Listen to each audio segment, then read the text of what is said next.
할렐루야, 반갑습니다. 신약 강의를 통해서 함께 은혜 받기를 원합니다. 마가복음의 말씀을 통해서 우리가 예수가 하나님의 아들이심을 믿고 하나님의 뜻이 무엇인지를 깨닫고 말씀을 지켜 행함으로 하나님을 기쁘시게 하는 우리 모두가 되기를 원합니다. 자, 마가복음의 말씀은요, 사복음서 중에 하나이고 그중 가장 먼저 기록되어 기록 연대는 AD 65년에서 70년으로 추정됩니다. 마가복음의 저자는 마가 요한이고 베드로의 제자입니다. 마가는 바울과 바나바와 함께 전도 여행을 하다가 도중에 중단했지만 나중에 바울이 로마 감옥에 갇혀 있을 때 바울과 함께 있었고 바울이 처형 직전에 마가를 다시 만나기를 요청한 것이 디모데후서에 기록되어 있습니다. 마태, 마가, 누가, 요한복음의 사복음서를 통해서 예수가 하나님의 아들 그리스도이심을 우리가 믿게 됩니다. 요한복음 20장 31절 말씀에서 기록 목적을 잘 알 수 있습니다. 오직 이것을 기록함은 너희로 예수께서 하나님의 아들 그리스도이심을 믿게 하려 함이요 또 너희로 믿고 그 이름을 힘입어 생명을 얻게 하려 함이라. 마태, 마가, 누가 요한복음의 말씀을 통해서 우리가 예수가 하나님의 아들이심을 믿게 되고 인간을 구원하시기 위해 오신 메시아이심을 우리가 믿게 됩니다. 하나님의 아들 예수 그리스도를 믿는 자는 생명, 곧 영생을 얻게 된다는 구원의 기쁜 소식을 깨닫게 됩니다. 마태복음은 예수 그리스도의 계보로 시작해서 예수 그리스도의 나심과 왕으로 오신 메시아와 하나님의 아들이신 예수 그리스도를 기록했다면 마가복음은 주의 오실 길을 예비하는 세례 요한을 통해 예수님의 공생의 사역을 준비하는 것으로 시작합니다. 예수님은 곧 전능하신 하나님이십니다. 그렇지만 섬기는 자로 오셨고 인간을 구원하기 위해 자신을 대속물로 내어주신 고난받는 종의 모습으로 오셨습니다. 마가복음 1장 1절 말씀에서 하나님의 아들 예수 그리스도의 복음의 시작이라 라는 말씀처럼 이 하나님 나라의 복음을 전하고 있습니다. 마가복음 10장 45절 말씀에서 인자가 온 것은 섬김을 받으려 함이 아니라 도리어 섬기려 하고 자기 목숨을 많은 사람의 대속물로 주려 함이니라 라고 말씀하고 있습니다. 예수 그리스도께서 세상에 오신 목적을 마가복음 10장 45절에서 말씀하고 있습니다. 빌립보서 2장 6절 11절 말씀에서도 예수님은 근본 하나님의 본체시지만 하나님과 동등됨을 취할 것으로 여기지 아니하시고 오히려 자기를 비워 종의 형체를 가지고 사람의 모양으로 오셔서 자기를 낮추시고 십자가에 죽으시기까지 복종하셨습니다.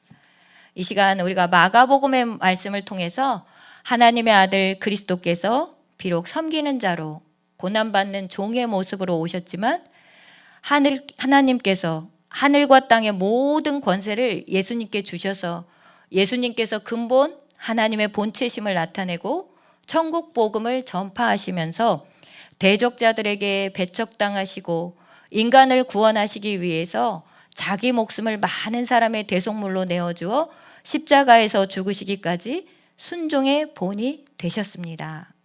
이 시간 하나님의 아들 예수 그리스도를 우리가 구주로 믿고 예수 그리스도를 본받는 자가 되는 은혜의 시간이 되길 원합니다.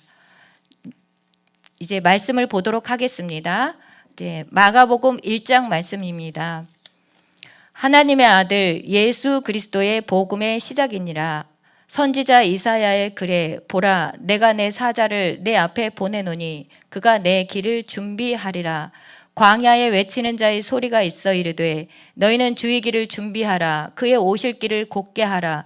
기록된 것과 같이 세례 요한이 광야에 이르러 죄사함을 받게 하는 회개의 세례를 전파하니 온 유대 지방과 예루살렘 사람이 다 나아가 자기의 죄를 자복하고 요단강에서 그에게 세례를 받더라.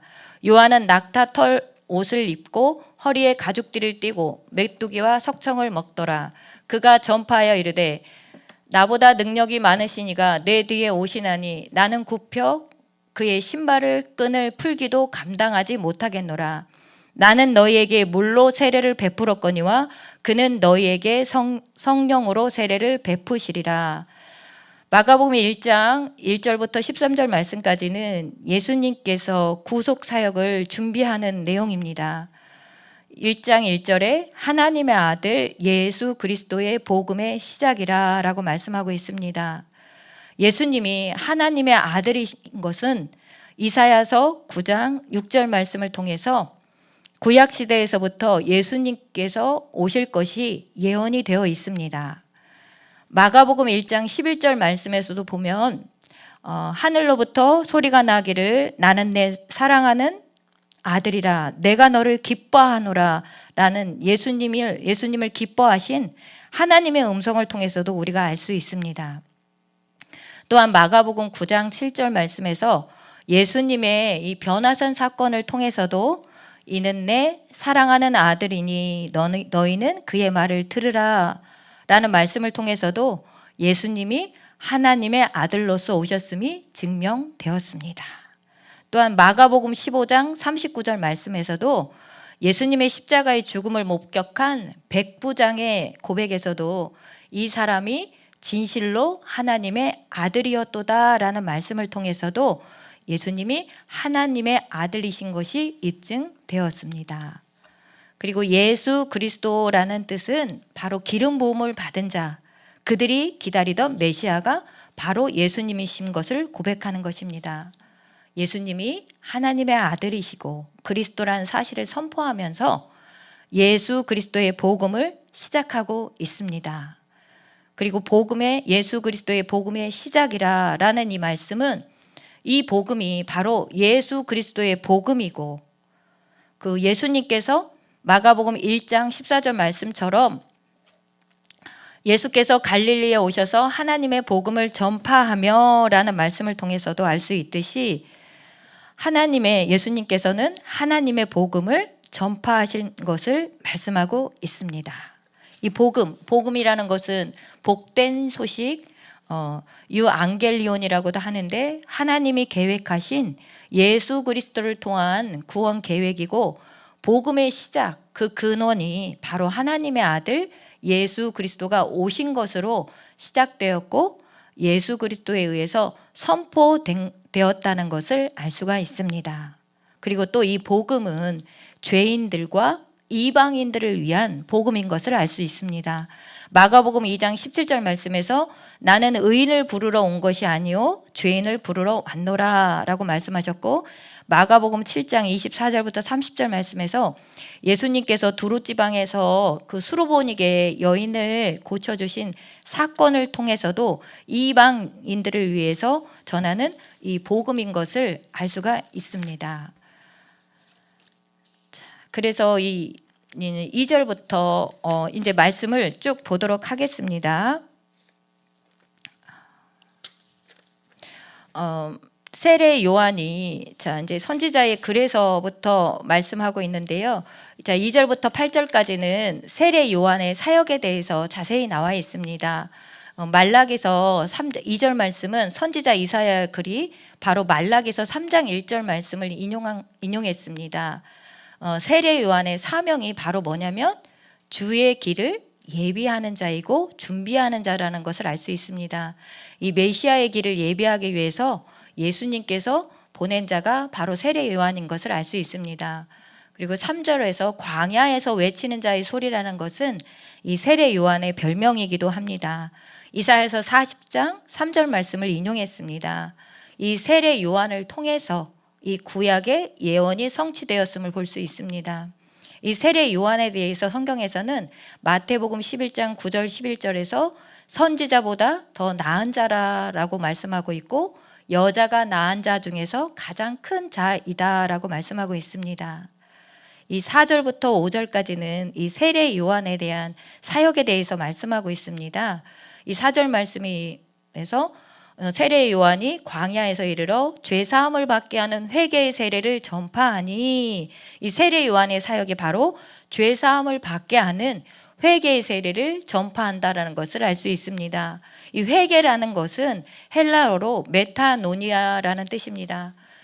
이 의미는 단순히 죄를 뉘우치는 것이 아니라 하나님께로 완전히 돌이키는 것을 뜻합니다. 이 죄와 죄책으로부터 완전히 돌아서는 전인격적인 참회인 동시에 하나님의 은혜로 말미암아 메시아를 영접하는 마음과 행위에 철두철미한 변화 전말을 가리킨다라고 말씀하고 있습니다. 이 회개라는 것은요, 회개에 합당한 열매를 맺음으로써만 참된 회개임이 입증될 수 있습니다. 이 마가복음 3장 8절과 누가복음 3장 8절에서 회개에 합당한 열매를 맺으라라고 말씀하고 있습니다. 그리고 마가복음 3장 12절에서도 알곡이 되라라고 말씀하고 있죠. 알곡은 천국에 들어가고 쭉정이는 꺼지지 않는 불에 태우신다라고 말씀하신 것을 통해서 우리가 회개에 합당한 그 열매를 맺으려면 물세례, 성령세례, 불세례를 받아야 한다는 것을 알 수 있습니다. 이 내용은 마태복음 3장 7절부터 12절 말씀을 참고하시기 바라겠습니다. 4절에서 이 죄사함을 받게 하는 회개의 세례라는 것은 바로 무엇이냐면 이 사도행전 2장 38절 말씀을 통해서도 알 수 있습니다. 회개하여 각각 예수 그리스도의 이름으로 세례를 받고 죄사함을 받으라. 그리하면 성령의 선물을 받으리니 라고 말씀하고 있습니다. 이 죄사함을 통해서만 하나님과 화목하게 되고 구원이 임하기 때문에 이 죄사함을 받게 하는 회개의 세례를 받으라고 하십니다. 그리고 이 회개하고 예수님을 믿고 세례를 받으면 죄사함을 받는다라고 사도행전 2장 38절에서도 말씀하고 있습니다. 또한 이 죄사함을 받게 하는 회개의 세례는 물세례인 것을 알 수 있습니다. 마가복음 1장 8절 말씀에서 이 세례 요한이 베푼 세례가 바로 이 물세례인 것을, 이 죄사함을 받게 하는 회개의 세례가 물세례인 것을 알 수가 있습니다. 또한 사도행전 22장 16절에서도 세례받고 너의 죄를 씻으라 라고도 말씀하고 있습니다.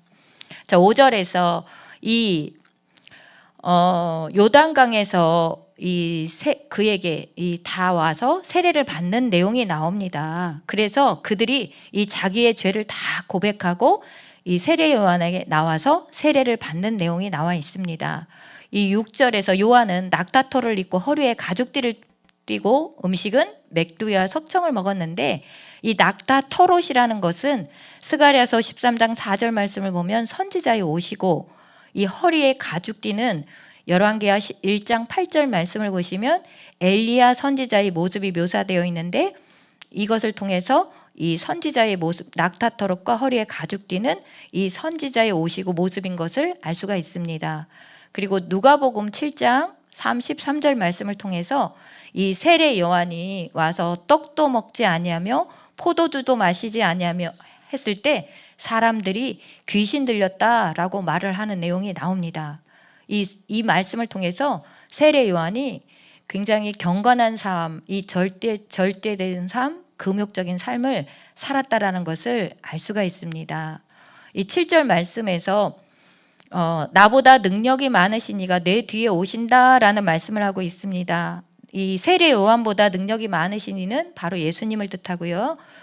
세례 요한이 예수님보다 6개월 먼저 태어났습니다. 이 세례 요한의 임무는 바로 주의 오실 길을 예비하는 것이 이 종이 하는 일이라고 이렇게 표현하고 있죠. 그래서 세례 요한은 예수님 앞에서 종과 같은 존재라고 말은 하지만 예수님께서는 세례 요한을 여자가 낳은 자 중에서 그보다 더 큰 자가 없다라고 마태복음 11장 11절에서 말씀하고 있습니다.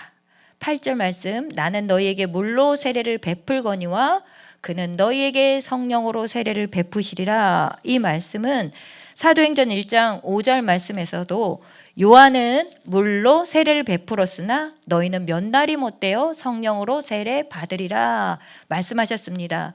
마태복음 3장 11절에서는 예수님은 성령과 불로 너희에게 세례를 베풀 것이라고 말씀하고 있습니다. 이 세례는 세 가지가 있습니다.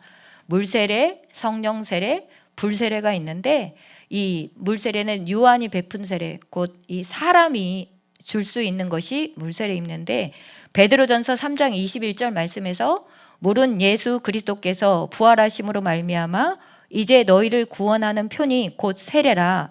이는 육체의 더러운 것을 제하여 버림이 아니요 하나님을 향한 선한 양심의 강군이라 라고 말씀이 있습니다. 그래서 베드로전서 3장 21절 말씀에서 물이 우리를 구원하는 표고 곧 세례라는 것을 알 수가 있고요. 그리고 성령 세례, 불세례는 예수님께서 베푸신 세례입니다. 네, 이 사람이 줄 수 없는 거죠. 이 성령 세례에 대해서는 요엘서 2장 28절 29절에서 예언이 되어 있습니다. 그 후에 내가 내 영을 만민에게 부어주겠다라고 말씀하고 있습니다. 그래서 오순절 날에 성령의 오심으로 구약의 요엘 선지자의 예언이 그대로 성취되었음을 볼 수가 있습니다. 우리가 마태복음 3장 8절과 누가복음 3장 8절 말씀에서 보듯이 이 회개에 합당한 열매 맺는 비결은 바로 무엇이냐면 물세례 받고 성령 세례 받고 불세례를 받아야, 성령 세례, 불세례를 받아야 한다라는 것을 말씀하고 있습니다. 그래서 앞에서 말씀드렸듯이 사도행전 2장 38절 말씀처럼 회개하여 각각 예수 그리스도의 이름으로 세례를 받고 죄사함을 받으라. 그리하면 성령의 선물을 받는다라고 말씀하고 있습니다. 자, 9절부터 11절까지 말씀은요, 예수님께서 세례의 요한에게 세례 받으신 내용이 나옵니다. 그때 예수께서 갈릴리 나사렛부터 와서 요단강에서 요한에게 세례를 받으시고 곧 물에서 올라오실새 하늘이 갈라짐과 성령이 비둘기같이 자기에게 내려오심을 보시더니 하늘로부터 소리가 나기를 너는 내 사랑하는 아들이라 내가 너를 기뻐하노라 하시니라. 네. 예수님께서 세례 요한에게 세례 받으신 이유는 바로 마태복음 3장 14절로 15절에서 나와 있습니다. 15절 말씀에, 마태복음 3장 15절 말씀에 우리가 이와 같이 하여 모든 의를 이루는 것이 합당하니라 라는 이러한 이유 때문에 예수님께서 요한에게 세례를 받으셨습니다. 그리고 10절 말씀에 이 성령이 비둘기같이 자기에게 내려오시고 곧 예수님께서 물에서 올라오실 때 하늘이 갈라졌다라는, 이 하늘이 갈라졌다는 표현은 하늘이 찢어졌다라는 뜻입니다. 이 마가복음 15장 38절에서 성소의 휘장이 위로부터 아래까지 찢어짐과 이 동일한 단어라는 것을 알 수 있습니다. 그래서 성령이 비둘기같이 자기에게 내려오심을 보시더니, 이 말씀은 예수님께 이 성령이 임하심으로 예수님께서 성령으로 세례를 받으셨다는 말씀입니다. 11절 하늘로부터 소리가 나서 이르기를 너는 내 사랑하는 아들이라 내가 너를 기뻐하노라 라는 말씀은 이 시편 2편 7절에서 예언되어 있는 말씀입니다. 예수님은 하나님의 아들이십니다. 그리고 예수님께서 이 세례를 받으심을 통해서 하나님의 아들로 선포되셨습니다. 내가 너를 기뻐하노라 라고 말씀하신 것은 예수님께서 이 하나님의 약속을, 이 언약을 다 이루실 분이시기 때문입니다. 이사야서 42장 1절 말씀에 내가 붙드는 나의 종 내 마음에 기뻐하는 자 곧 내가 택한 사람을 보라.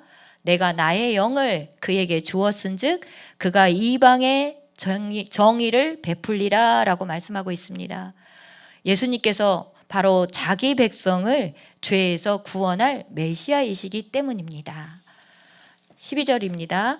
12절부터 13절까지는 예수님께서 이 광야에서 시험을 받으신 내용입니다.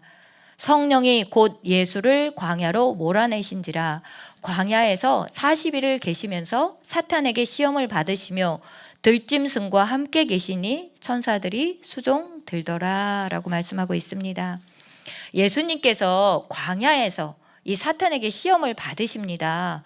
이 사탄의 시험은요, 바로 성령에 이끌려 마태복음 4장 1절부터 11절 말씀을 참고하시면 예수님께서 성령에 이끌려 마귀의 시험을 받으러 광야로 가셨다라는 말씀을 통해서 이 사탄의 시험은 하나님의 계획에 따른 것임을 알 수가 있습니다. 이 광야라는 곳은요, 이 출애굽한 이스라엘 백성들을 하나님의 보살핌과 하나님의 말씀이 있는 곳이라고도 표현하고 있습니다. 이 광야에서 예수님께서 이 사탄에게 이 세 가지 시험을 받고 있지요. 이 말씀은 마태복음 4장 1절부터 11절, 누가복음 4장 1절에서 13절 말씀을 참고하시면 되겠습니다.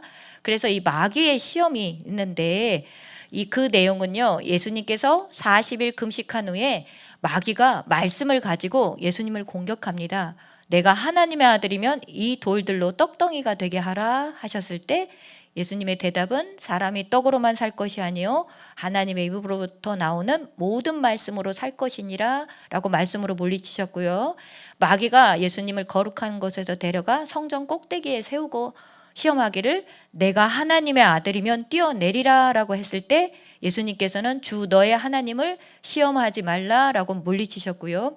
마귀가 예수님을 데리고 지극히 높은 산으로 가서 천하 만국과 그 영광을 보며 내가 내게 엎드려 경배하면 이 모든 것을 내게 주리라 라고 시험했을 때 예수님께서는 사탄아 물러가라, 주 너의 하나님께 경배하고 다만 그를 섬기라 라고 이 말씀으로 물리치신 것을 볼 수가 있습니다.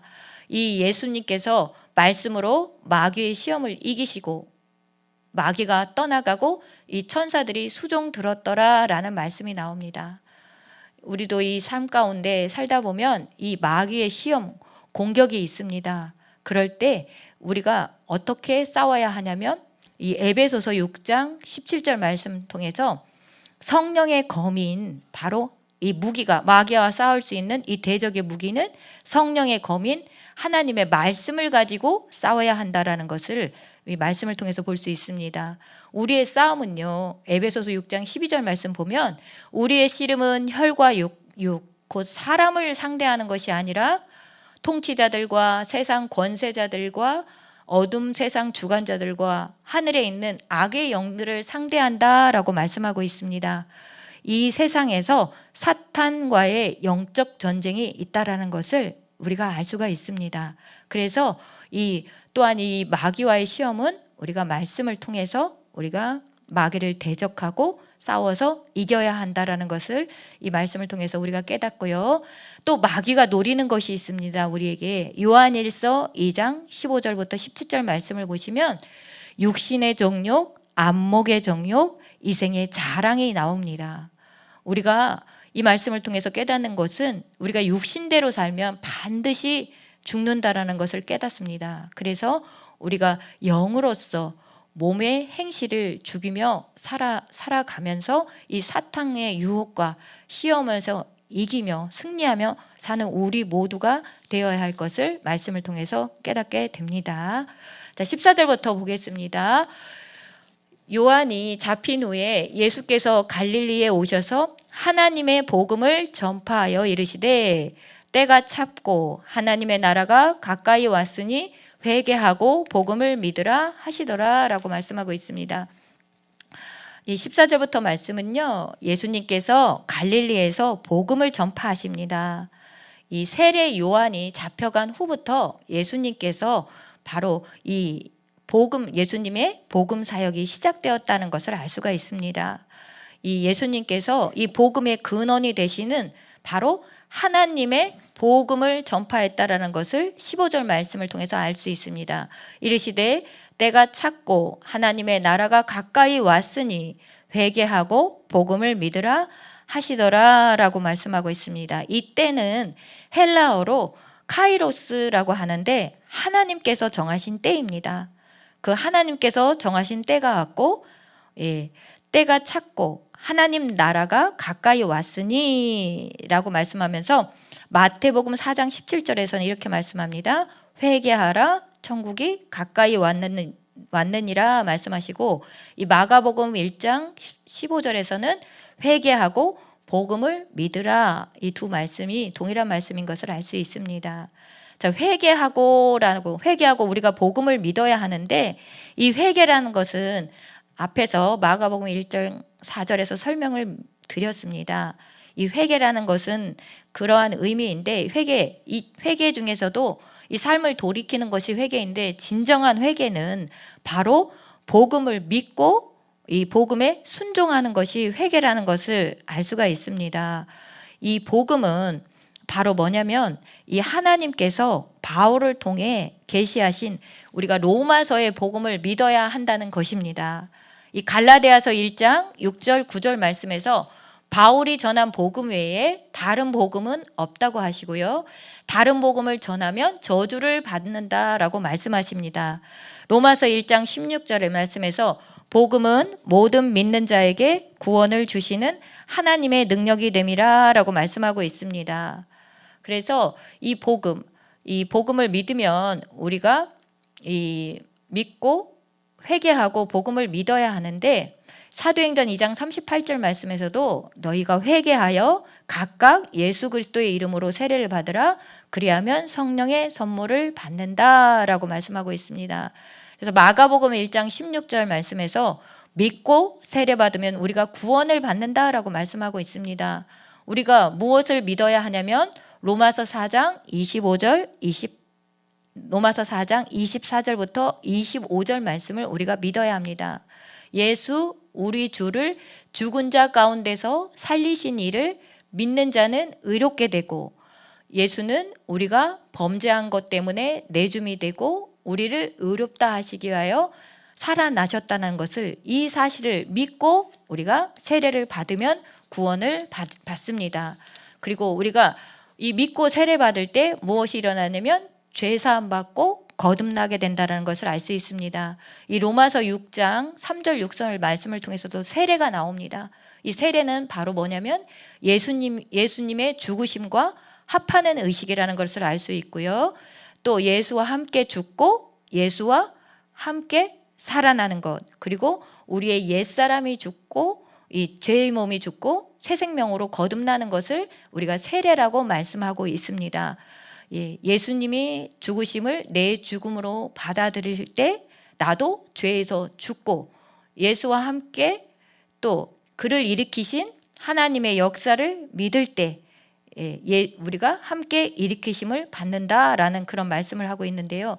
예수와 함께 죽고 함께 살아날 때 우리가 죄 사함 받고 거듭나게 된다는 말씀입니다.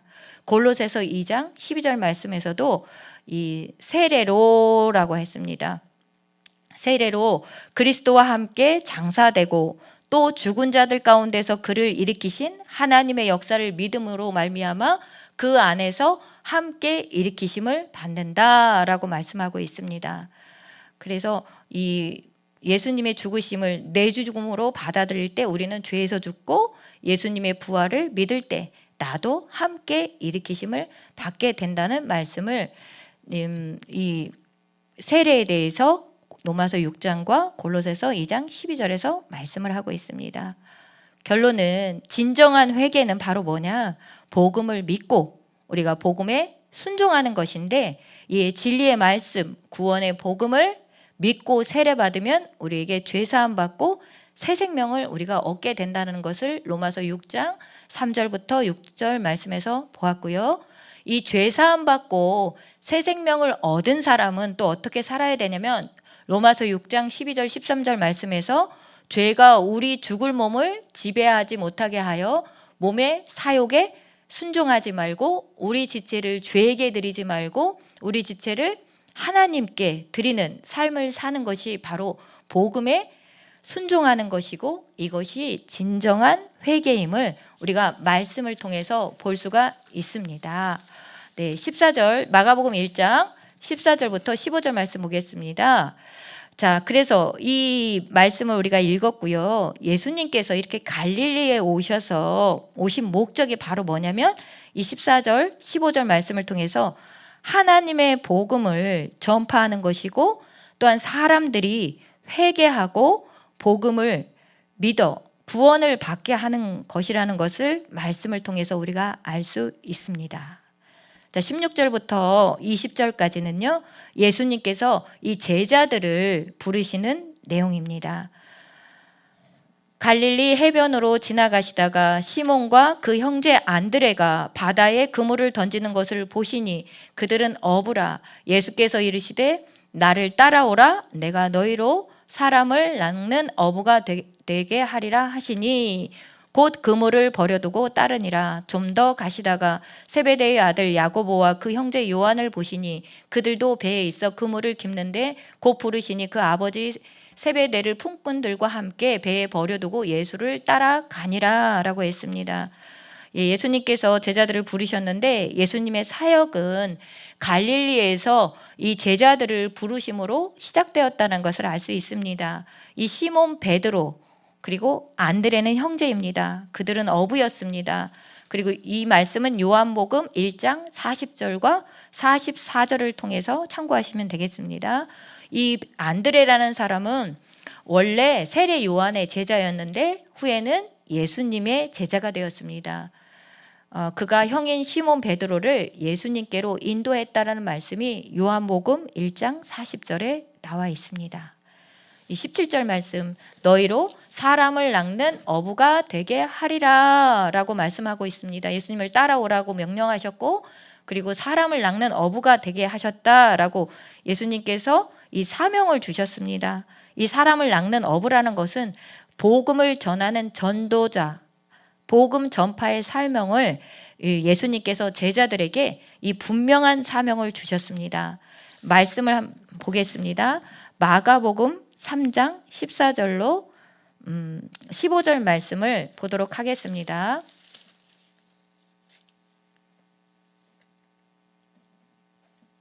마가복음 3장 14절로 15절 말씀입니다. 이에 12를 세우셨으니 이는 자기와 함께 있게 하시고 또 보내사 전도도 하며 귀신을 내쫓는 권능도 가지게 하려 하심이니라. 이 제자들에게 이러한 사명을 주셨고 한 말씀 더 보겠습니다. 마가복음 6장 7절부터 13절 말씀입니다. 12 제자를 부르사 둘씩 보내어 더러운 귀신을 제어하는 능력을 주시고 12절 보겠습니다. 제자들이 나아가서 회개하라 전파하고 많은 귀신을 쫓아내며 많은 병자에게 기름을 발라 고치더라. 이러한 사명을 주셨고요. 또 한 가지는 또 우리가 예수님께서 사명을 주셨을 때 또 어떠한 사명을 주셨냐면 사도행전 1장 8절 말씀을 통해서 이 성령의 권능 받고 나가라고 하시는 말씀을 하셨습니다. 성령이 너희에게 임하시면 너희가 권능을 받고 예루살렘과 온 유대와 사마리아와 땅끝까지 이르러 내 증인이 되리라 라고 말씀을 하셨습니다.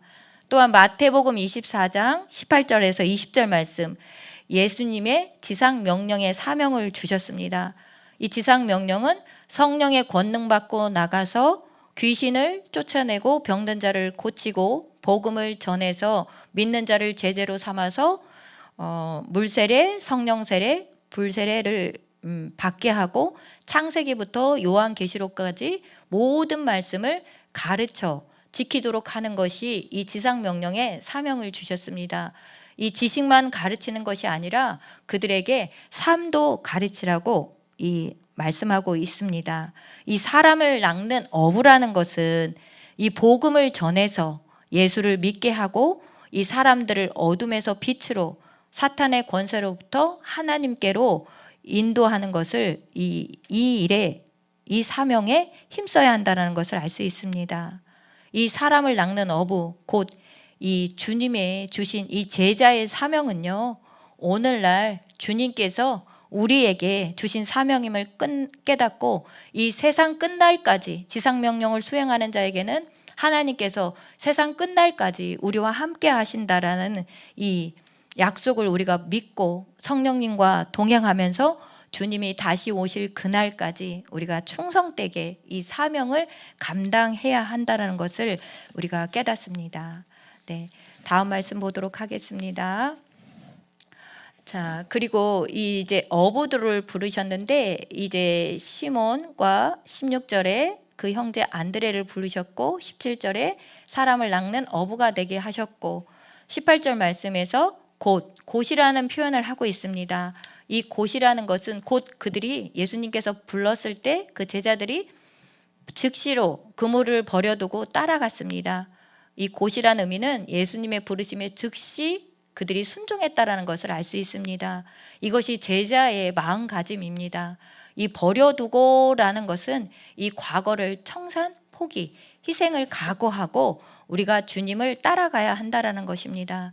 이게 주님을 따라갈 때는 뒤를 돌아보지 말고 앞만 바라보고 주님의 부르심에 순종하며 따라가야 된다는 것을 알 수 있습니다. 이 누가복음 9장 62절 말씀, 쟁기를 손에 들고 뒤를 돌아보는 자는 하나님의 나라에 합당하지 않다라고 말씀하고 있습니다. 우리가 이 하나님을 따라갈 때에 우리가 뒤를 돌아보지 말고 앞만 보고 그 부르심에 순종하며 따라가야 하겠습니다. 그리고 19절 말씀에서도 이 예수님께서 세베대의 두 아들 야고보와 요한을 부르셔서 제자를 부르셨고요. 또 그들이 이 마음가짐이 뭐냐면 20절 말씀을 통해서 버려두고 예수님을 따라가는 그 마음가짐, 예수님의 부르심에 즉시 순종하고 자기의 모든 것을 버리고 예수님을 따라가는 것, 이것이 쉬운 것이 아닙니다. 하지만 이것을 감당할 수 있는 그 힘과 능력은 주님께 받는다는 것을 우리가 알 수 있습니다. 이 예수님의 이 제자가 되는 길이 또한 이렇게 말씀을 통해서 나와 있는데, 첫째는 마태복음 16장 24절에서 26절 말씀을 통해서 자기를 부인하고 자기 십자가를 지고 예수님을 따라가야 한다라고 말씀하고 있습니다. 그리고 마가복음 10장 28절부터 30절 말씀에서도 이 자기의 소유를 포기하고 예수님을 따르는 것이 바로 영생의 길임을 말씀하고 있습니다. 그래서 우리가 누가복음 말씀 한번 보도록 하겠습니다. 누가복음 14장 26절부터 27절 그리고 33절을 말씀을 보도록 하겠습니다. 무릇 내게 오는 자가 자기의 부모와 처자와 형제와 자매와 더욱이 자기 목숨까지 미워하지 아니하면 능히 내 제자가 되지 못하고, 누구든지 자기 십자가를 지고 나를 따르지 않는 자도 능히 내 제자가 되지 못하리라. 33절입니다. 이와 같이 너희 중에 누구든지 자기의 모든 소유를 버리지 아니하면 능히 내 제자가 되지 못하리라 라고 말씀을 하고 있습니다. 그래서 주님께서 부르실 때에는 그 자기를 부인하고 자기 십자가 지고 자기의 모든 소유를 포기하고 나서 예수님을 따르는 게 바로 영생의 길이라는 것을 말씀을 통해서 우리가 보았습니다. 이 천국을 발견한 사람은 마태복음 13장 44절 말씀처럼 천국은 마치 밭에 감추인 보와 같으니 사람이 이를 발견한 후에 숨겨두고 기뻐하며 돌아가서 자기 모든 소유를 합하라 그 밭을 산다라는 말씀처럼 이 주님의 제자가 되는 것, 이 천국을 발견한 사람이 되는 길은 자기 것을 다 포기하고 주님을 따라갈 수 있다라는 것을 우리가 말씀을 통해서 보았습니다. 자, 21절부터 말씀을 보도록 하겠습니다. 이 21절부터 28절까지의 내용은요, 예수님이 가버나움 회당에서 사역하신 내용이 나옵니다. 이 가버나움 회당에서 사역하시면서 더러운 귀신자를 고치는 내용입니다. 자, 21절, 그들이 가버나움에 들어가니라. 예수께서 곧 안식일에 회당에 들어가 가르치심에. 이 가버나움은 바로 예수님의 가버나움 회당에서의 사역은 이 베드로 안드레의 고향이기도 한데, 이 예수님께서 이 안식일에 회당에 들어가서 가르치셨습니다. 그런데 이 21절입니다. 22절, 무사람이 그의 교훈에 논란이 이는 그가 가르치시는 것이 권위 있는 자와 같고 서기관들과 같지 아니함 일러라 라고 했습니다. 예수님의 이 권위 있는 말씀과 권위 있는 행동, 그리고 그의 교훈이라고 나와 있죠. 그래서 무사람들이 그의 교훈에 놀란다라는 말씀, 그의 교훈은 어떤 의미냐면 마태복음에서는요, 예수님께서 그 산상수훈을 말씀하신 후에 이 말씀을 하고 계십니다. 마태복음 7장 28절 보면 이 말씀을 하고 있는데, 이 권위 있는 자와 같고 서기관들과 같지 아니하다라는 말씀은 예수님의 교훈이 권세가 있다라는 것, 그리고 그 권세가 있다라는 것은 말씀만 하신 것이 아니라 바로 말씀에 능력이 있다라는 것입니다. 그래서 이 마가복음 1장 23절 이하에서도 쭉 보면 이 예수님께서 귀신 들린 사람을 고치는 것 보면 이 말씀에 예수님께서 더러운 귀신 들린 자를 고치고 귀신을 쫓아내시는 그런 능력이 있다라는 것을 알 수가 있습니다. 그래서 예수님의 권세는 말씀을 가르침뿐만 아니라 병자를 고치고 귀신을 내어 쫓아내는 능력에서 바로 나왔다라는 것을 알 수가 있습니다. 23절입니다. 마침 그들이 회당에서 더러운 귀신 들린 사람이 있어 소리질러 이르되 나사렛 예수여 우리가 당신과 무슨 상관이 있나이까 우리를 멸하러 왔나이까 나는 당신이 누구인 줄 아노니 하나님의 거룩한 자이니이다 라고 했습니다. 이 더러운 귀신 들린 사람은 마태복음 12장 43절부터 45절 말씀을 보면 귀신이 사람 속에 들어와 집을 짓고 산다라는 것을 말씀하고 있습니다. 그리고 나사렛 예수여라고 말씀한 것을 통해서 예수님은 나사렛 사람임을 알 수 있고요. 이 귀신이 예수님이 누구신지를 알아봅니다. 그래서 마가복음 5장 7절에서도 지극히 높은 하나님의 아들 예수여, 그리고 마태복음, 요한복음에서도 계속해서 이 귀신들이 예수님을 하나님의 아들, 하나님의 거룩하신 자라고 하는 말씀들이 쭉 나와 있습니다. 25절입니다. 예수께서 꾸짖어 이르시되 잠잠하고 그 사람에게서 나오라 하시니 더러운 귀신이 그 사람에게 경련을 일으키고 큰 소리를 지르며 나오는지라. 네. 다 놀라 서로 물어 이르되 이는 어찌미냐 권위 있는 새 교훈이로다. 더러운 귀신에게 명한즉 순종하는도다 하더라. 예수의 소문이 곧 온 갈릴리 사방에 퍼지니라 라고 했습니다. 예수님께서 이 귀신을 쫓아내셔서 예수가 바로 하나님의 아들이심을 증명하셨습니다. 이 예수님의 사역은요, 요한일서 3장 8절 말씀에서 볼 듯이 하나님의 아들이 나타나신 것은 마귀의 일을 멸하러 하심이니라 라고 했습니다. 예수님께서 이 땅에 오신 것은 사탄의 종에서 이 인간을 해방시키기 위해서 오셨다라는 것을 알 수 있습니다. 그리고 27절에서 이 말씀은 권위 있는 새 교훈이로다 라고 말씀이 있습니다. 이 말씀은 뭐냐면 권위 있는 새로운 가르침이다 라는 말씀과 동일한데요. 이 그의 교훈이 바로 예수님의 교훈은 새 교훈이고 새로운 가르침입니다.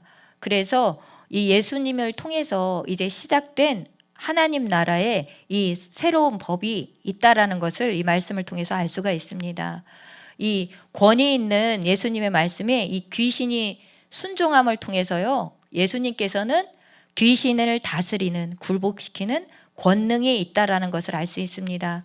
사도행전 10장 38절 말씀에서 하나님이 나사렛 예수에게 성령과 능력을 기름 붓듯 하셨음에 그가 두루다니며 선한 일을 행하시고 마귀에게 눌린 모든 사람을 고치셨으니 이는 하나님이 함께 하셨음이니라. 그래서 이 말씀을 통해서 하나님께서 성령과 능력을 예수님께 기름 붓듯 주셔서 예수님께서 이러한 마귀를, 귀신을 다스리는, 굴복시키는 권능이 있다라는 것을 우리가 말씀을 통해서 보았습니다. 자, 29절부터 31절까지 말씀은요, 시몬 베드로의 장모의 열병을 고치신 내용입니다. 회당에서 나와 곧 야고보와 요한과 함께 시몬과 안드레의 집에 들어가시니 시몬의 장모가 열병으로 누워있는지라 사람들이 곧 그 여자에 대하여 예수께 여짜온대 나아가사 그 손을 잡아 일으키시니 열병이 떠나가고 여자가 그들에게 수종드니라. 저물러 해질 때에 모든 병자와 귀신 들린 자를 예수께 데려오니 온 동네가 그 문 앞에 모였더라. 예수께서 각종 병이 든 많은 사람을 고치시며 많은 귀신을 내쫓으시되 귀신이 자기를 알므로 그 말하는 것을 허락하지 아니하시니라 라고 했습니다. 자, 이 고린도전서 9장 5절을 보면요, 이 베드로가 이 결혼 장모가 있다라는 것은 베드로가 결혼했다라는 것을 추정할 수 있는 말이 고린도전서 9장 5절의 말씀을 통해서 보시면 되고요. 그리고 31절 말씀 이면은 누가복음 4장 39절에서 예수님께서 이 열병을 꾸짖으신데 병이 떠나갔다라는 말씀이 있습니다.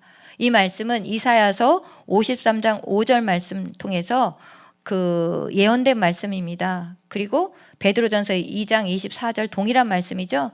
친히 나무에 달려 그 몸으로 우리의 죄를 담당하셨으니 이는 우리를 죄에 대하여 죽고 의에 대하여 살게 하려 하심이라. 그가 채찍에 맞음으로 너희는 나음을 입었도다. 우리가 예수님께서 채찍에 맞음으로 우리가 병 고침을 받았다라는 이 말씀을 우리가 믿음으로 선포할 때 우리도 이 병 고침을 받을 수 있다라는 것을 우리가 이 말씀을 통해서 알 수 있습니다. 자, 그래서 이 32절 말씀 보겠습니다. 저물어 해질 때에 모든 병자와 귀신 들린 자를 예수께 데려오니라고 했어요. 그래서 저물어 해질 때라는 것은 언제냐면 마가복음 1장 21절에서 예수님께서 안식일에 회당에 들어가서 가르치셨다라고 했기 때문에 안식일이 끝나갈 때가 됐다라는 것을 알 수 있습니다. 안식일이 끝나갈 때에 예수님께서 끝나가니까 사람들이 병자와 귀신 들린 자를 예수께 데려옵니다. 온 동네가 그분 앞에 모여 있었고 예수님께서 이제 고치셨는데 귀신이 자기를 알므로 말하는 것을 허락하지 아니하였다라고 얘기했습니다. 그래서 24절에도 말씀한 것처럼 이 귀신이 하나님의 거룩한 자라고 말씀했기 때문에 귀신이 예수님을 하나님의 거룩한 자, 하나님의 아들, 메시아라는 사실을 알기 때문에 말씀하지 말라고 하셨는데 그 이유는 바로 예수님은 아직 메시아의 때가 아니기 때문에 귀신들이 자기를 말하는 것을 허락하지 아니하셨습니다. 그래서 마가복음 3장 11절, 12절 말씀에 동일하게 나와 있습니다. 말씀을 보도록 하겠습니다. 마가복음 3장 11절 12절 더러운 귀신들도 어느 때든지 예수를 보면 그 앞에 엎드려 부르짖어 이르되 당신은 하나님의 아들이니이다 하니 예수께서 자기를 나타내지 말라고 많이 경고하시니라 라고 말씀하고 있습니다. 35절입니다. 35절부터는 예수님께서 이제 새벽 미명에 35절부터 39절까지 말씀 보도록 하겠습니다.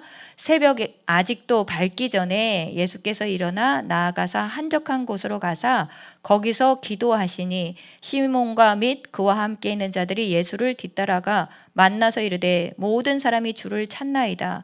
이르시되 우리가 다른 가까운 마을로 가자. 거기서 전도하리니 내가 이를 위하여 왔노라 하시고 이에 온 갈릴리에 다니시며 그들을 여러 회당에서 전도하시고 또 귀신들을 내어 쫓으시더라.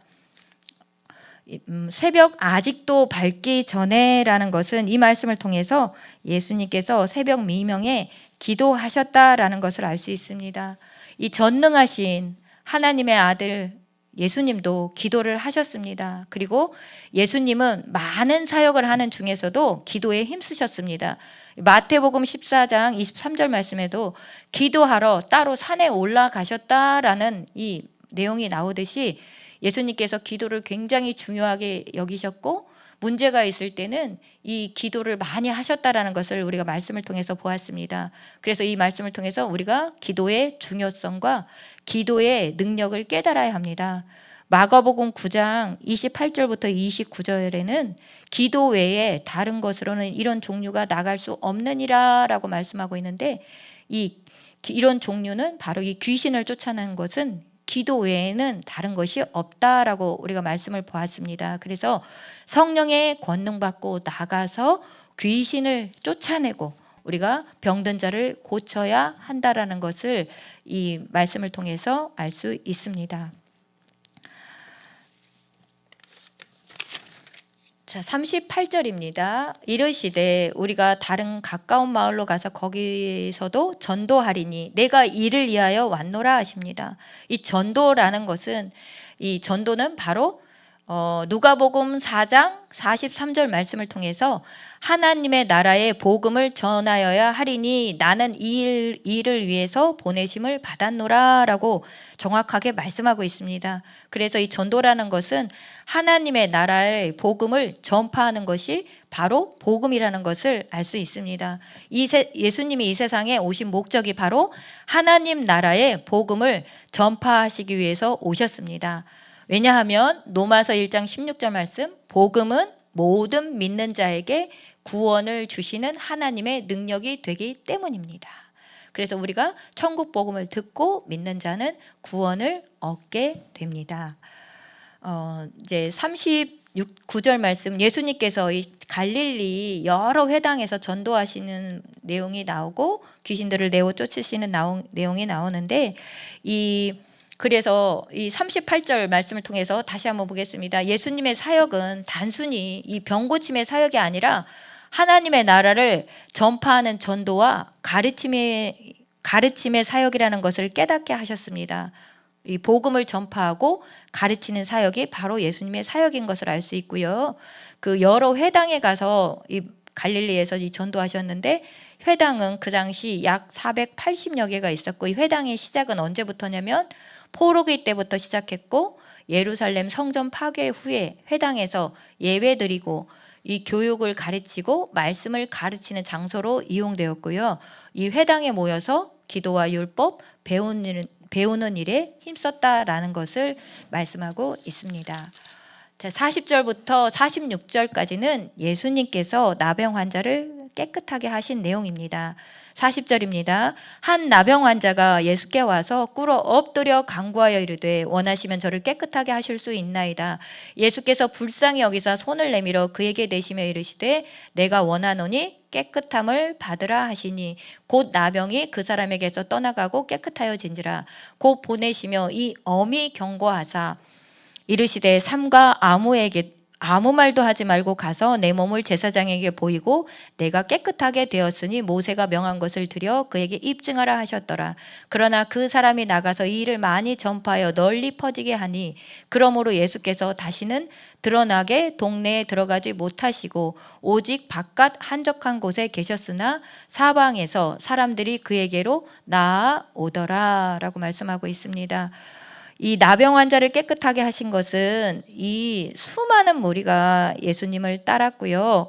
이 데살로니가 4전 2장 13절 말씀에서 하나님의 말씀이 믿는 자 가운데서 역사한다라고 했습니다. 이 나병 환자가 이르시되 원하면 저를 깨끗게 하실 수 있나이다. 그래서 내가 원하노니 깨끗함을 받으라 하는 말씀을 통해서 이 병 고침 받는 것은 하나님은 이 믿음을 통해서 하나님께서 병을 고쳐주시고 하나님께서 일하신다는 것을 알 수 있습니다. 이 41절 말씀에서 예수님께서 이 부정한 나병 환자에게 이 손을 대셨습니다. 그것은 이 레위기 13장에서도 우리가 말씀을 볼 듯이 나병 환자는 부정한 자고 이 격리의 대상입니다. 가까이 하거나 만지면 안 되는 것이 이 만지는 사람이 부정하게 되기 때문입니다. 그래서 이 나병 환자의 손을 대지 않는데 예수님께서는 부정한 나병 환자에게 손을 대시면서 그 나병 환자를 치료하시는 모습을 볼 수 있고요. 그리고 43절 말씀 아무에게도 말하지 말라고 말씀하셨습니다. 엄히 경고하셨는데 바로 이것은 예수님의 사역이 방해받지 않기 위해서 이 예수님이 메시아라는 사실을 밝힐 때가 아직 이르지 않았기 때문에 그렇습니다. 그래서 이 마가복음 3장 11절 말씀에도 11절 12절 말씀에서도 예수께서 자기를 나타내지 말라고 많이 경고하셨다라고 말씀하고 있습니다. 자, 그리고 44절 말씀에서 이 나병이 레위기 14장 1절부터 32절 말씀을 참고해 보시면 됩니다. 나병이 깨끗하게 나으면요, 그 깨끗함을 받았는지 제사장에게 보이고 제사장이 그 정결함을 승인해야 합니다. 그리고 나서 하나님께 감사 예물을 드려야 한다라는 것을 레위기 14장 1절 32절에서 말씀하고 있고요. 45절에서 이 예수님께서 말하지 말라라고 했는데 그 사람이 나가서 이 일을 많이 전파하여 널리 퍼지게 하였다라고 했는데, 이 결국은 예수님이 침묵하라는 이 명령은 결국은 하나님의 나라를 확장시키고 촉진시키는 역할을 하게 되었다라는 것을 우리가 말씀을 통해서 알 수 있습니다. 그래서 1장 말씀을 보았는데요. 이 마가복음은 하나님의 아들 예수 그리스도의 복음의 시작이라고 선포하면서 말씀을 시작하고요. 마가복음은 하나님의 아들로서 예수님의 능력과 그 사역과 말씀의 권세를 보여주고 있습니다. 예수님께서 세례를 받으시고 시험을 받으신 후 첫 번째로 하신 말씀이 때가 찼고 하나님의 나라가 가까이 왔으니 회개하고 복음을 믿으라는 말씀을 하셨습니다. 그리고 예수님께서 가시는 곳곳마다 복음을 전하고 말씀을 가르치셨습니다. 그런데 사람들이 예수님의 가르침에 놀랍니다. 이는 서기관들과 다르게 권위가 있었기 때문에. 그런데 예수님의 말씀은 이 지식에 머무르지 않고 그 말씀에서 능력이 나타났다는 것을 보고 그들이 놀랐습니다. 이 예수님의 말씀이 선포되면 그리고 귀신이 떠나가고 온갖 질병이 다 치료된다라는 것을 마가복음 1장을 통해서 우리가 말씀을 보았습니다.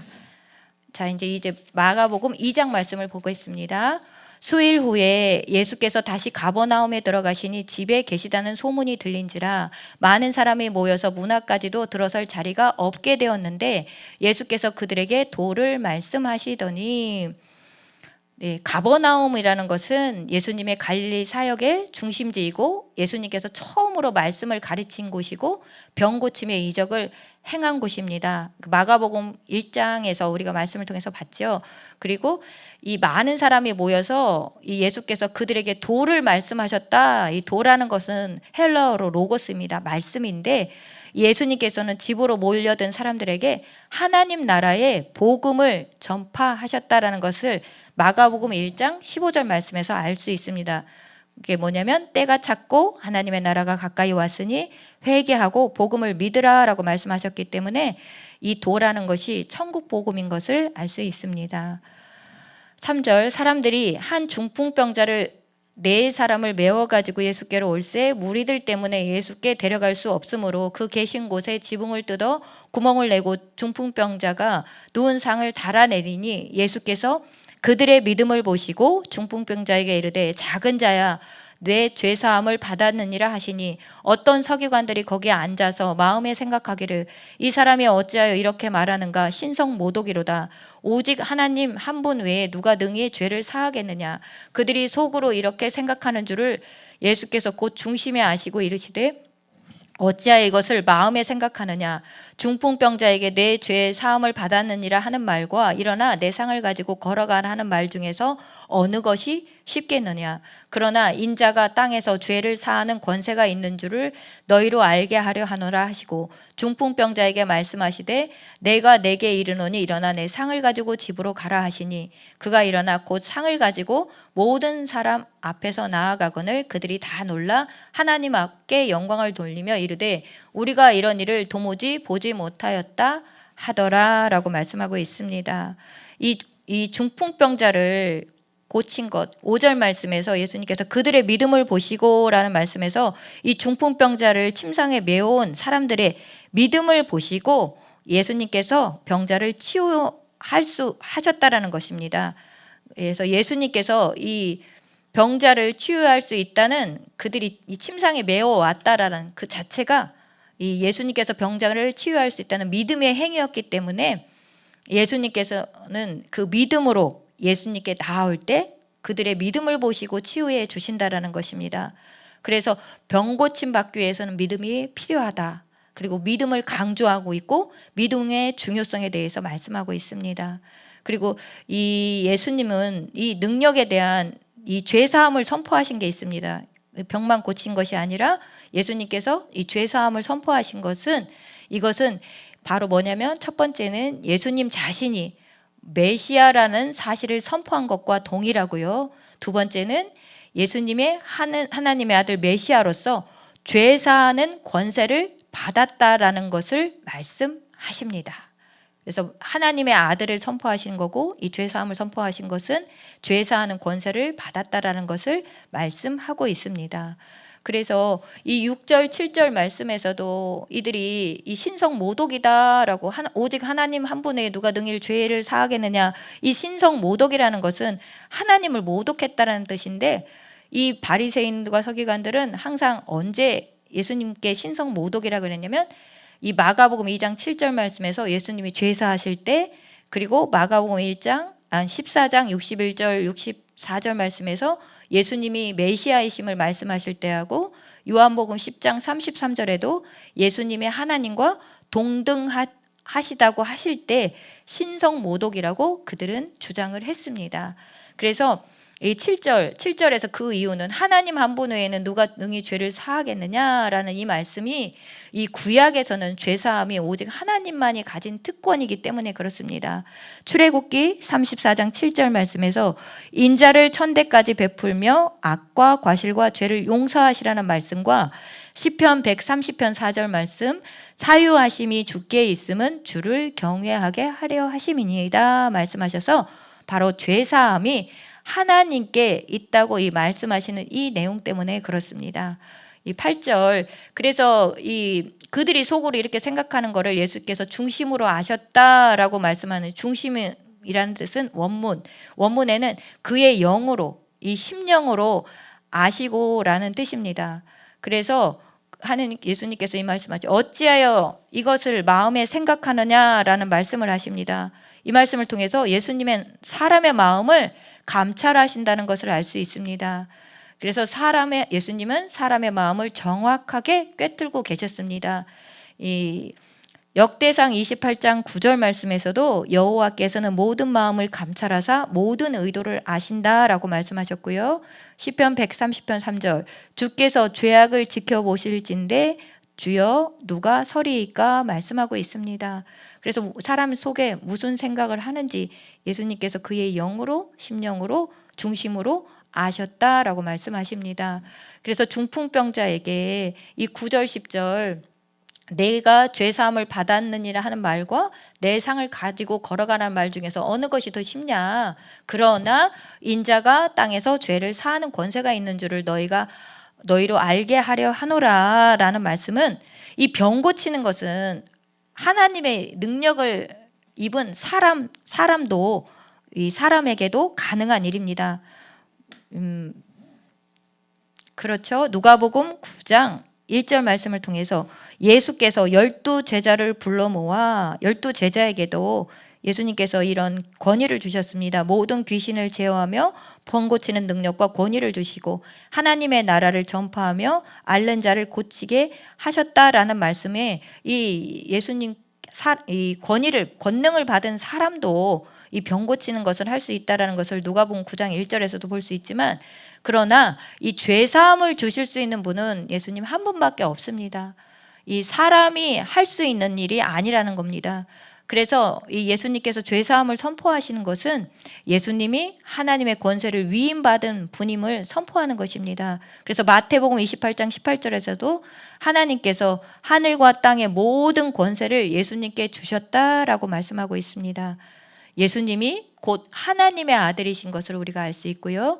예수님은 죄를 사하는 권세가 있다라는 것을 알 수 있습니다. 그래서 예수님께서 이 죄 사함을 선포하신 것은 자신이 바로 이 메시아이심을 나타내신 것입니다. 그래서 우리가 이 병 고침 받는 것도 되게 중요하지만, 이 죄사함은 문제, 영생과 직결된 이 죄사함 문제 해결이 더 중요하다는 것을 우리가 보여주고 있습니다. 그래서 예수님께서는 영육 간의 모든 문제를 다 해결해 주시는 분이시라는 것을 말씀을 통해서 알 수 있습니다. 이 10절에 보시면 인자라는 단어 표현이 나오죠. 인자는 다니엘서 7장 13절 14절 말씀 보시면 신의 아들이라는 의미가 있습니다. 그래서 인자 같은 이가 하늘 구름을 타고 와서라는 말씀을 참고로 보시면 되겠습니다. 구약의 선지자를 통해서요, 그리스도가 오시면 죄 용서 받게 된다는 것을 예언하셨습니다. 이사야서 33장 24절, 그 거주민들은 내가 병들었노라 하지 않을 것이라, 거기에 사는 백성이 사죄함을 받으리라 라고 이사야서 33장 24절에서 말씀하고 있습니다. 그래서 메시아가 오시면 죄를 사하는 권세가 있다는 것을 알게 하셨습니다. 그리고 예레미야서 31장 34절 말씀을 한번 보도록 하겠습니다. 예레미야 31장 34절 말씀에서는 내가 그들의 악행을 사하고 다시는 그 죄를 기억하지 아니하리라 라고 말씀하고 있습니다. 그리고 에스겔서 36장 25절부터 27절 말씀을 보도록 하겠습니다. 에스겔서 36장 25절부터 27절 말씀 보시면 맑은 물을 너희에게 뿌려서 너희로 정결하게 하되 곧 너희 모든 더러운 것에서와 모든 우상 숭배에서 너희를 정결하게 할 것이며 또 새 영을 너희 속에 두고 새 마음을 너희에게 주되 너희 육신에서 굳은 마음을 제거하고 부드러운 마음을 줄 것이며 또 내 영을 너희 속에 두어 너희로 율례를 행하게 하리니 너희가 내 규례를 지켜 행할지니라 라고 말씀하고 있습니다. 이 종말의 에스겔서 말씀은 메시아를 통해서 얻게 될 죄사함과 새 언약에 대해서 말씀하고 있습니다. 그래서 마가복음 1장에서는 예수님은 천국 복음을 전하시는 분이시고 병을 고치시는 분이다 라고 나왔으면 마가복음 2장에서는 예수님은 죄를 사해 주는 분이심을 말씀하고 있습니다. 11절에서 이 중풍병자를 고치시는 그 말씀을 통해서 이 질병은 바로 이 죄와 상관관계가 있다라는 것을 알 수가 있습니다. 요한복음 5장 14절 말씀을 통해서 보라 내가 나았으니 더 심한 것이 생기지 않게 다시는 죄를 범하지 말라라고 말씀하셨고요. 마가복음 5장 34절에서도 예수께서 이르시되 딸아 내 믿음이 너를 구원하였으니 평안히 가라 내 병에서 놓여 건강할지어다 라고 말씀하고 있습니다. 12절 말씀에서요. 그들이 다 놀랐다라고 했습니다. 이 말씀을 듣고 다 놀라 하나님께 영광을 돌려 이르되 우리가 이런 일을 도무지 보지 못하였노라 했는데 그들의 놀란 것은 바로 뭐냐면 이유는 예수님의 그 말씀과 행위가 다른 종교 지도자들의 권위와는 전혀 다른 권위를 가지고 있었기 때문입니다. 그 말씀을 마태복음 7장 29절 말씀을 참고해서 보시기 바랍니다. 13절부터 17절까지는요. 이 예수님께서 죄인들과 함께 하셨습니다. 예수께서 다시 바닷가에 나가심에 큰 무리가 나왔거늘 예수께서 그들을 가르치시니라. 또 지나가시다가 알페오의 아들 레위가 세간을 따라 앉아있는 것을 보시고 그에게 이르되 나를 따르라 하시니 일어나 따르니라. 이 레위는 바로 마태의 본명인 것을 마태복음 9장 9절에 나와 있습니다. 예수님께서 레위를 제자로 부르셨고 이 마태가 그 세리의 직업을 포기하고 예수님을 따라가는 내용입니다. 이 부르심에 즉시 순종했죠. 그리고 15절에 그의 집에 앉아 잡수실 때에 많은 세리와 죄인들이 예수와 그의 제자들과 함께 앉았으니 이는 그러한 사람들이 많이 있어 예수를 따름이니라. 그의 집이 바로 레위의 집인 것을 알 수 있습니다. 이 세리라는 것은 그 당시에 로마의 정부가 임명한 세금 징수원인데 유대 사회에서는 매국노고 죄인이었습니다. 죄인 취급을 받았습니다. 왜냐하면 동족들에게 이 세금을 징수하기 때문에. 그래서 당시 유대인들에게 되게 배척받는 직업인데 예수님께서 죄인 및 세린들과 함께 식사 잡수시는 걸 보고 제자들이 이것을 비난을 했습니다. 그래서 바리새인들이 비난을 받으셨습니다. 그래서 17절입니다. 바리새인의 서기관들이 예수께서 죄인 및 세리들과 함께 잡수시는 걸 보고 그의 제자들에게 이르되 어찌하여 세리 및 죄인들과 함께 먹는가? 예수께서 들으시고 그들에게 이르시되 건강한 자에게는 의사가 쓸데없고 병든 자에게라 쓸데가 있느니라. 나는 의인을 부르러 온 것이 아니요 죄인을 부르러 왔노라 하시니라. 예수님께서 이 땅에 오신 것이 바로 죄인을 구원하러 오셨기 때문에 나는 죄인들과 함께 있다라고 말씀하고 있습니다. 예수님은 이 죄인을 하늘나라로 부르셨습니다. 동일한 말씀이 누가복음 5장 32절 내가 의인을 부르러 온 것이 아니요 죄인을 부르러 회개시키러 왔노라 라고 말씀하고 있습니다. 그래서 이 누가복음 18장 13절에서 이 세리는 뭐라고 하냐면 가슴을 치며 하나님이여 나를 불쌍히 여기소서 나는 죄인이로소이다 라고 고백하고 회개합니다. 이런 사람을 통해서 이 예수님께서 구원을 하신다라는 것을 이 말씀을 보고 알 수 있는데요. 이 제자, 예수님의 제자 레위, 마태를 부르심을 통해서 예수님이 이 땅 가운데서 오신 목적이 바로 죄인을 위해서 오셨고 예수님이 죄사하는 권세를 가지신 분이라는 것을 알 수 있습니다. 우리가 이 예수님을 믿음으로 죄사함을 받게 됩니다. 예수 피로 속량 죄사함 받고 우리가 값없이 의롭게 되는 것, 이 믿음으로 죄사함 받게 되는 것이 이것이 바로 하나님의 은혜라는 것을 우리가 로마서를 통해서도 우리 알 수 있습니다. 그래서 예수님께서 이 땅에 오신 목적은 바로 뭐냐면 마가복음 10장 45절에도 나와 있듯이 인자가 온 것은 섬김을 받으려 하려 함이 아니라 도리어 섬기려 하고 자기 목숨을 많은 사람의 대속물로 주려 하려 함이니라 라고 말씀하십니다. 18절부터 20절까지는 금식 논쟁이 벌어집니다. 요한의 제자들과 바리새인들이 금식하고 있는지라 사람들이 예수께로 와서 말하되 요한의 제자들과 바리새인의 제자들은 금식하는데 어찌하여 당신의 제자들은 금식하지 아니하나이까? 예수께서 그들에게 이르시되 혼인집 손님들이 신랑과 함께 있을 때 금식할 수 있느냐? 신랑과 함께 있을 동안에는 금식할 수 없느니라. 그러나 신랑을 빼앗길 날에 이르르니 그날에는 금식할 것이니라. 이렇게 말씀하고 있습니다. 이 금식은 큰 근심으로 괴로움을 당할 때, 이 전쟁과 멸망의 위기에 처했을 때 금식은 경건의 표시로 간주되었습니다. 이 요한의 제자들과 바리새인들은 일주일에 2번씩 금식을 했습니다. 그 말씀이 누가복음 18장 12절에 나와 있습니다.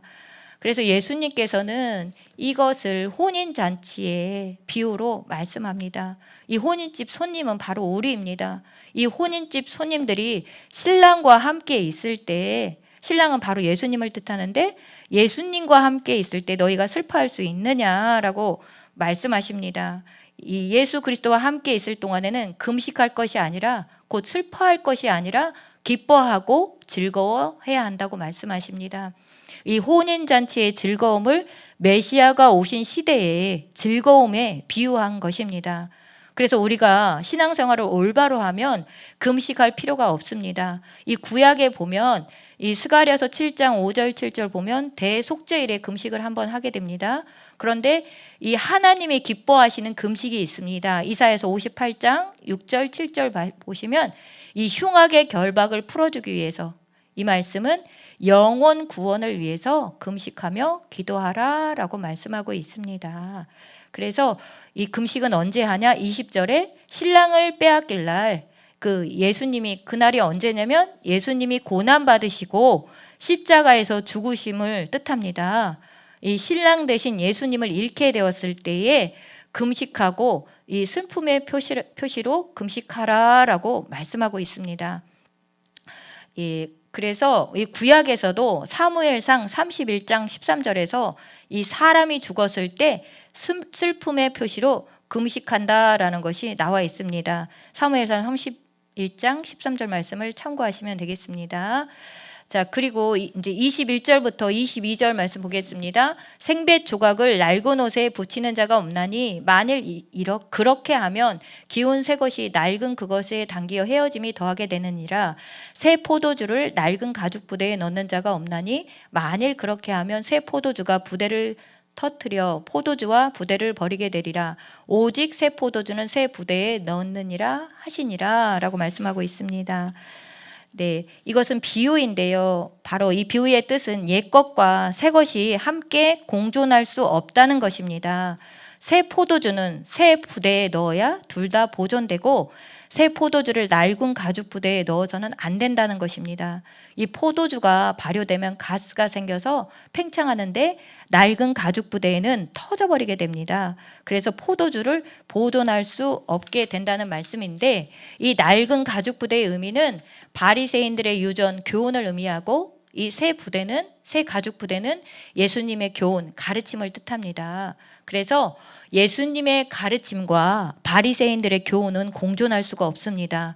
새 술은 새 부대에 담아야 한다는 뜻인데, 이 말씀은 형식적인 금식을 하려 하지 말고 너희의 삶을 이 금식하려고 하지 말고 회개하고 삶을 돌이켜라라고 이 말씀하시고 있고, 이 쇠술은 쇠 부대에 담아야 한다는 말씀은 예수님의 가르침, 새로운 진리를 받아들여라라고 말씀하고 있습니다.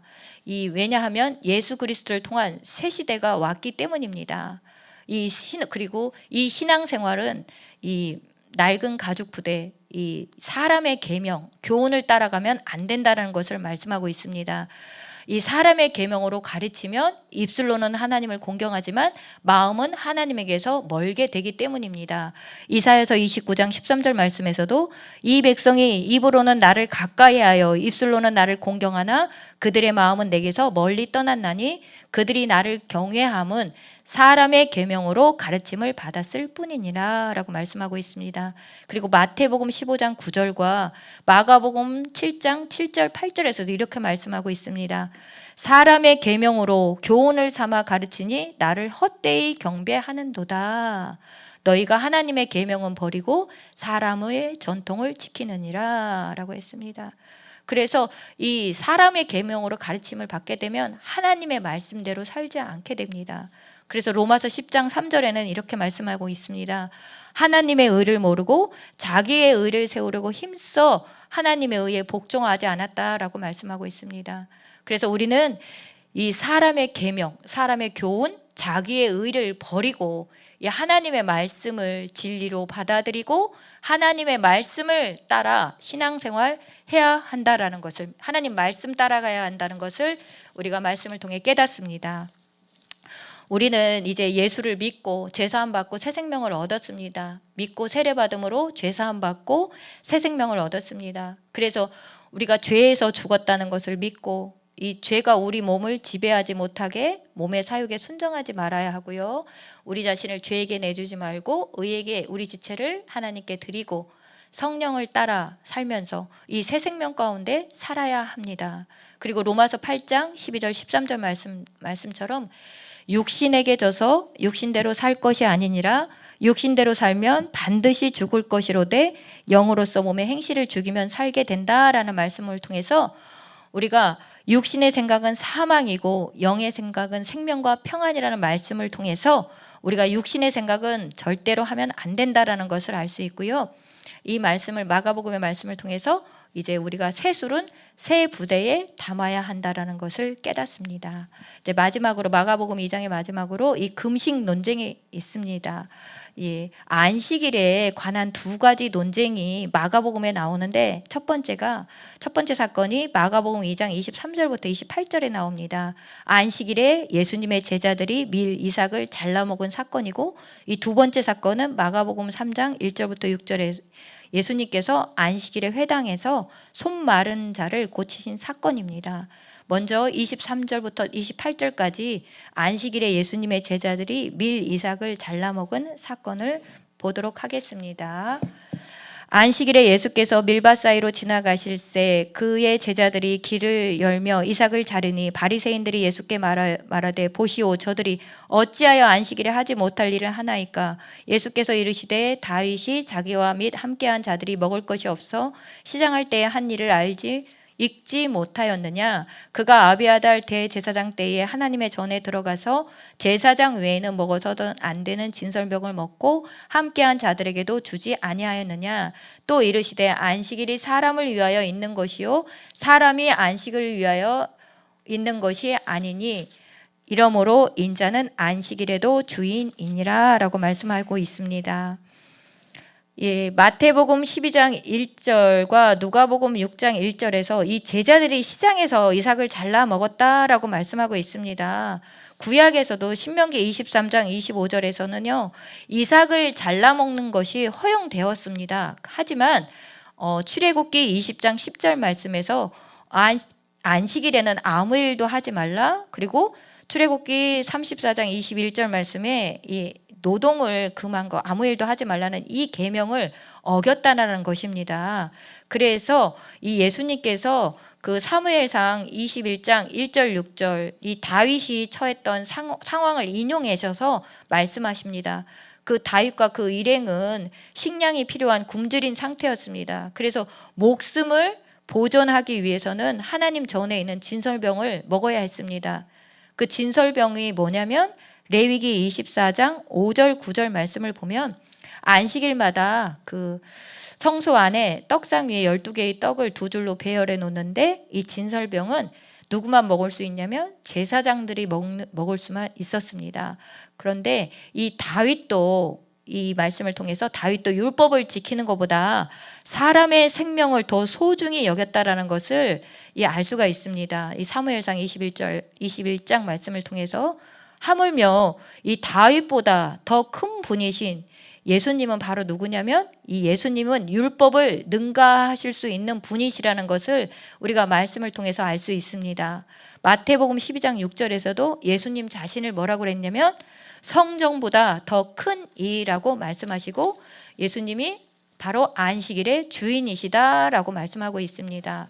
그래서 이 27절 말씀은 안식일이 사람을 위하여 있는 것이요 사람이 안식일을 위하여 있는 것이 아니다라고 말씀하는 이 말씀은 이 사복음서 중에서 마가복음에만 있습니다. 그래서 안식일이 사람을 위해 있는 것이지 사람이 안식일을 위해서 있는 것이 아닙니다. 그래서 이 다투는 금식 논쟁의 안식일의 그 이삭 먹는 이 논쟁은 바로 이 근본 이유는 바로 뭐냐면 율법이 먼저냐 바로 사람이 먼저냐인데 하나님이 보시기에는 사람이 먼저라는 것입니다. 그래서 마태복음 12장 7절부터 12절 말씀에서 나는 자비를 원하고 제사를 원하지 않는다. 사람이 양보다 더 귀하다라고 말씀하면서 안식일에 선을 행하는 것이 옳다라고 해서 하나님의 뜻은 선을 행하는 것이라는 것을 알 수 있습니다. 그리고 마태복음 23장 23절에서 율법을 행하되 율법에서 더 중요한 것 정의와 긍휼과 믿음은 버리지 말라라고 해서 이렇게 예수님의 가르치심은 이렇습니다.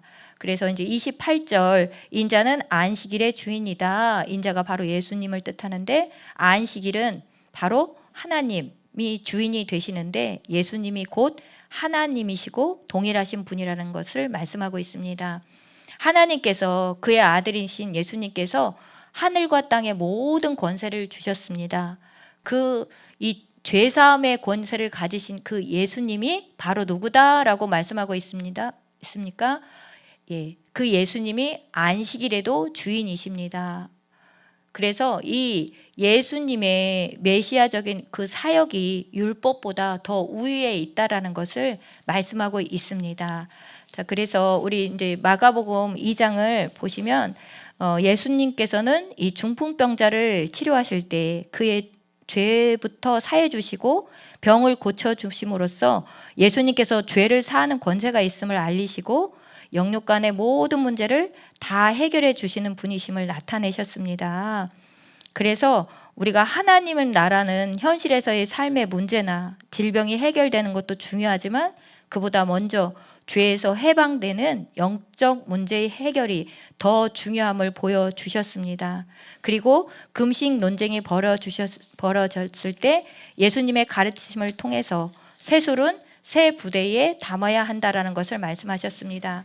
그래서 사람의 교훈, 계명을 따라서 신앙생활을 할 것이 아니라 이 진리의 말씀인 하나님의 말씀을 따라가며 신앙생활 하라고 말씀하셔서 그래서 우리가 하나님 말씀 따라가는 하나님을 경외하는 자가 되어야 하겠다는 것을 마가복음을 통해서 우리가 깨달았습니다. 네, 이상으로 마가복음 강의를 마치겠습니다. 네, 주기도문 하심으로 강의를 마치겠습니다.